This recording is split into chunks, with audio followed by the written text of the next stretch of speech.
therefore we are any less humble, but you represented the humility that we stand for. I salute you for that.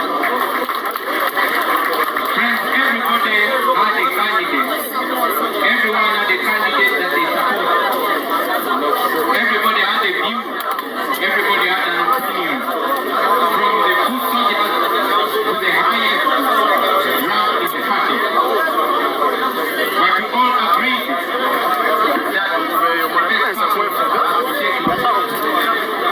integrity is one of our core values.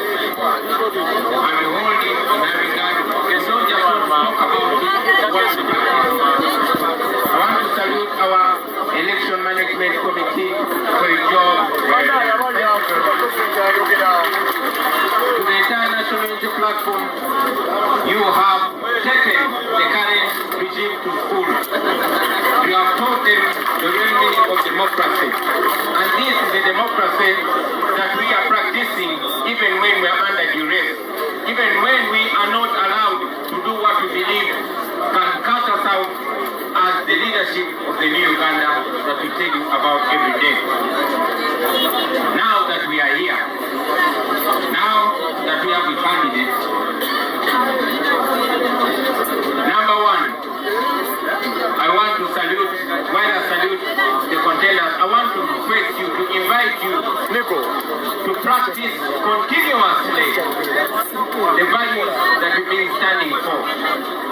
Like we all agree to the competition, let the winner be our candidate. Let us all stand behind the winner.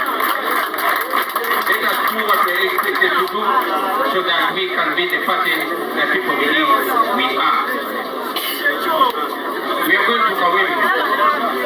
I told you in the day of the debate that in Chadondo we were not a party. Because of the